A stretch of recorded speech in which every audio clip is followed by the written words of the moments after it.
Hello friends, welcome to சமையல்.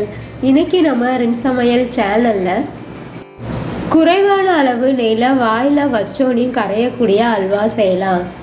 ரொம்பவே ஈஸியான ஸ்வீட் ஸ்நாக் ரெசிபி, எல்லாருமே விரும்பி சாப்பிடுவாங்க.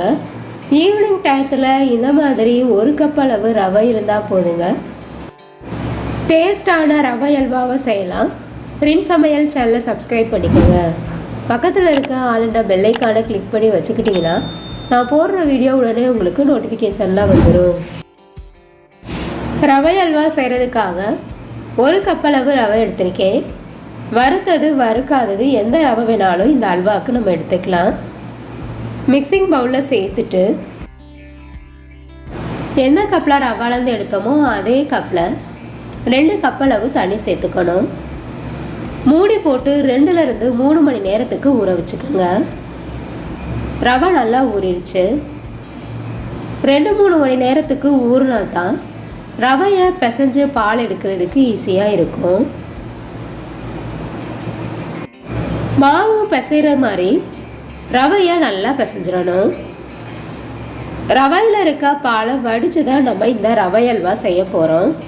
இந்த மாதிரி செய்யும்போது அல்வா சாப்பிட்றதுக்கு ரொம்பவே டேஸ்ட்டாக இருக்கும். கடைகளில் வாங்கி சாப்பிட்ற அல்வா போலவே இந்த ரவை அல்வாவும் வாயில் வச்சோனையும் கரைஞ்சிரும். ரவையை நல்லா கரைச்சாச்சு. வடிகட்டியில் அப்படி இல்லைன்னா ஒரு காட்டன் கிளாத்தில் நாம் பிசைஞ்சு வச்சுருக்க ரவையை வடிகட்டி எடுத்துடணும். இந்த மாதிரி வடிகட்டி எடுக்கும்போது குருணைகள் இல்லாமல் வடித்து எடுத்துடலாம். கொஞ்சம் கொஞ்சமாக தண்ணி சேர்த்து ரவையை நல்லா வடிகட்டி எடுத்துடணும். 2 டம்ளர் தண்ணி சேர்த்து ரவையை நல்லா கரைச்சி வடிகட்டி எடுத்தாச்சு. மறுபடியும் இந்த சக்கையில் இன்னும் கொஞ்சம் தண்ணி சேர்த்து நல்லா கரைச்சிட்டு வடிகட்டி எடுத்துக்கலாம். இது மாதிரி ஒரு 2-3 தடவைக்கு ரவையை கரைச்சி பால் எடுத்து வச்சுக்கணும். அதிகம் தண்ணி சேர்க்காம கொஞ்சம் கொஞ்சமாக தண்ணி சேர்த்து கரைச்சி எடுத்துக்கோங்க.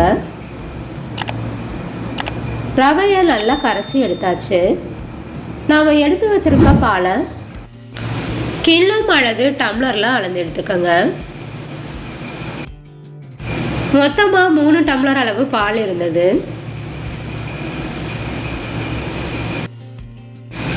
எந்த கப்பில் நம்ம பால் அளந்து எடுத்தோமோ அதே கப்பில் சர்க்கரையும் அளந்து எடுத்துக்கோங்க. கடாயில் 1/4 டம்ளர் அளவு சர்க்கரை சேர்த்துட்டு சூடுபடுத்தினோம்னா கேரமல் ரெடி ஆயிரும். நாம் எடுத்து வச்சுருக்க பாலை கடாயில் சேர்த்துட்டு அடுப்பை மீடியம் ஃப்ளேம்லேயே வச்சு கலந்து விட்டுருங்க. சேர்த்துருக்க பால் திக்கான பதத்துக்கு வர வரைக்கும் கிண்டிக்கிட்டே இருக்கணும். நாம் சேர்த்துருந்த ரவை பால் திக்கான பதத்துக்கு வந்துடுச்சு. இந்த மாதிரி கொழப்பாக வந்ததுக்கப்புறமா நாம் ரெடி பண்ணி வச்சுருக்க கேரமல் எடுத்து ஊற்றிடலாம். இந்த அல்வாவுக்கு ஃபுட் கலரே தேவைப்படாதுங்க. நாம் ரெடி பண்ணி வச்சுருக்க கேரமலே இதுக்கு கலர் நல்லா கொடுக்கும். பாலில் மிக்ஸ் ஆகிற அளவுக்கு நல்லா கலந்து விட்டுருங்க. எந்த கப்பில் பால் அளந்து எடுத்தோமோ அதே கப்பில் 1/4 கப் அளவு சர்க்கரை நான் சேர்க்குறேன். 3 டம்ளர் அளவு பாலுக்கு 1/4 கப் அளவு சர்க்கரை சேர்க்கும்போது மீடியமான இனிப்பாக இருக்கும். இனிப்பு உங்களுக்கு அதிகமாக வேணும்னா 1/2 கப் அளவு ஜீனி சேர்த்திங்கன்னா இனிப்பு அதிகமாக இருக்கும். ஏற்கனவே நம்ம 1/4 கப் அளவு சர்க்கரையை கேரமல் ரெடி பண்ணி சேர்த்துருக்கோம்.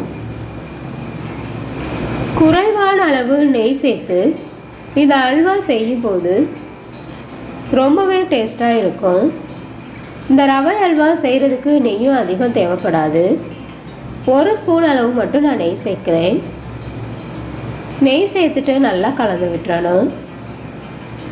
இது கூட ஒரு கைப்பிடி அளவு முந்திரி பருப்பு எடுத்து வச்சுருக்கேன், அதையும் சேர்த்துக்கலாம். மொத்தமாக இந்த அல்வா செய்கிறதுக்கு நான் 2 ஸ்பூன் அளவு நெய் தான் சேர்த்தேன். எந்தளவு உங்களுக்கு நெய் சேர்க்க விருப்பமோ அதுக்கு தகுந்த மாதிரி சேர்த்துக்கோங்க. அல்வா கடாயில் ஒட்டாமல் திரண்டு வரணும். அது வரைக்கும் நல்லா கலந்து விட்டுறணும்.